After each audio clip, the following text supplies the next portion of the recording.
Well, Johnny, in the same year you win your first professional title, you're getting ready for the second of 4 major tournaments. So how are you feeling right now? I feel great. It's crazy to say that it's all happened, but it's also such an opportunity and blessing.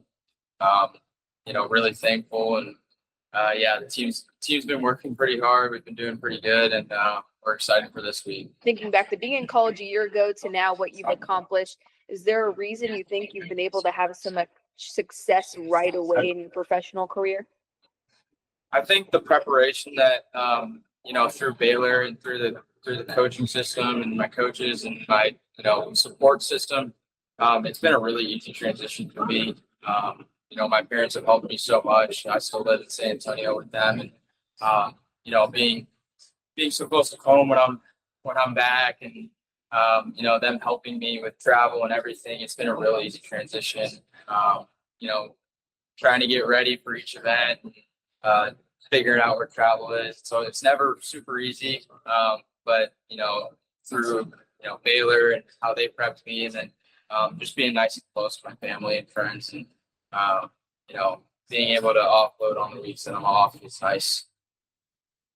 Well, you bring up your hometown of San Antonio, we're your hometown station, and if you can't think back to the Johnny that went to Johnson High School, would he believe what you've accomplished 1 year out of college right now?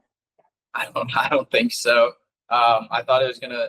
I knew that it was gonna be possible, but I didn't know this quickly. I think coming out of college, I thought I might have to fight and grind for a few years and figure everything out. But it's been a dream come true so far. The only thing better would be getting on the PGA Tour now and competing at this level on a regular basis. But I'm going to keep on working hard and keep on trying to make old self pretty happy.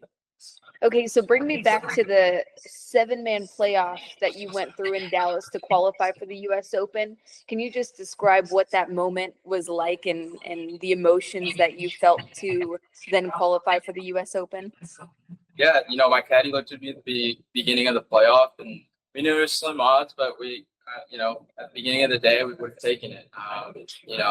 7 for 1, it's never really something that you look forward to, but you also something that's like, hey, this is an opportunity, and let's go take it. So, the whole playoff was insane. I was playing really good, and I made a few putts and kept on making a few putts and kept on doing it. So it was great. I was really nerve-wracking at the end. Obviously, it was really nice to make a 35-footer or 40-footer in the playoff on the last hole in the dark, when I knew that, we probably wouldn't be able to play the next morning or until the next morning. So to be able to, leave that day, playing 40 holes, it was a long day, and, leave there with an invitation to the U.S. Open was, dream come true. So you get the invite for the PGA Championship, you get that experience. How does that translate to now making another start in a major? Like, what did you learn from the PGA Championship? I learned a lot between, course setup and, major championship golf is very difficult, and it's, it's different beast compared to what I'm used to. So being able to get my feet wet and, test out some of the, lies and, distances and everything. And, just understanding that it's just another golf tournament, maybe a little bit more difficult golf tournament, but, this week is going to be a real challenge, but I think I'm ready for it, and my team's ready for it. Have you been able to talk to some of the elite golfers, and I'm sure you grew up watching or currently admire? Yeah, no, one of my good friends and roommate, Scout McNeely, was actually on the bag for Maverick McNeely, and played a practice round with him today, and I played a practice round with him at PGA Championship, and Mav and I have gotten a lot closer over the years, and he's been a real, real help to me, and it's nice to see how his game is, continued to trend up, and I know he's looking for brighter things like the Ryder Cup and holding one of these trophies at the end of the week. But it's really nice to, the the guidance that he's given me and the help that he's given me. So, you know, hoping to kind of follow in his footsteps and, you know, hopefully compete with him on a regular basis.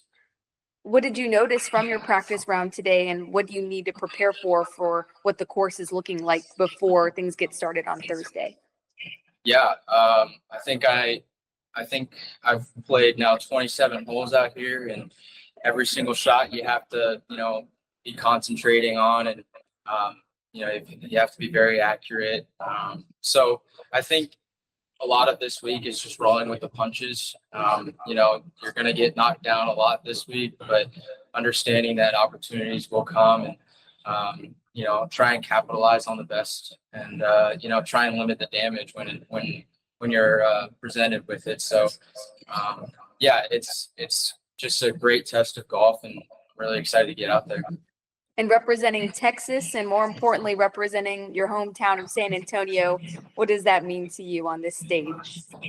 I mean, Texas and San Antonio have been such a big part of my life. You know, I can't say in the foreseeable future that I would move out of San Antonio. So I mean, just being able to represent them and you know, hopefully bring a trophy back would be awesome.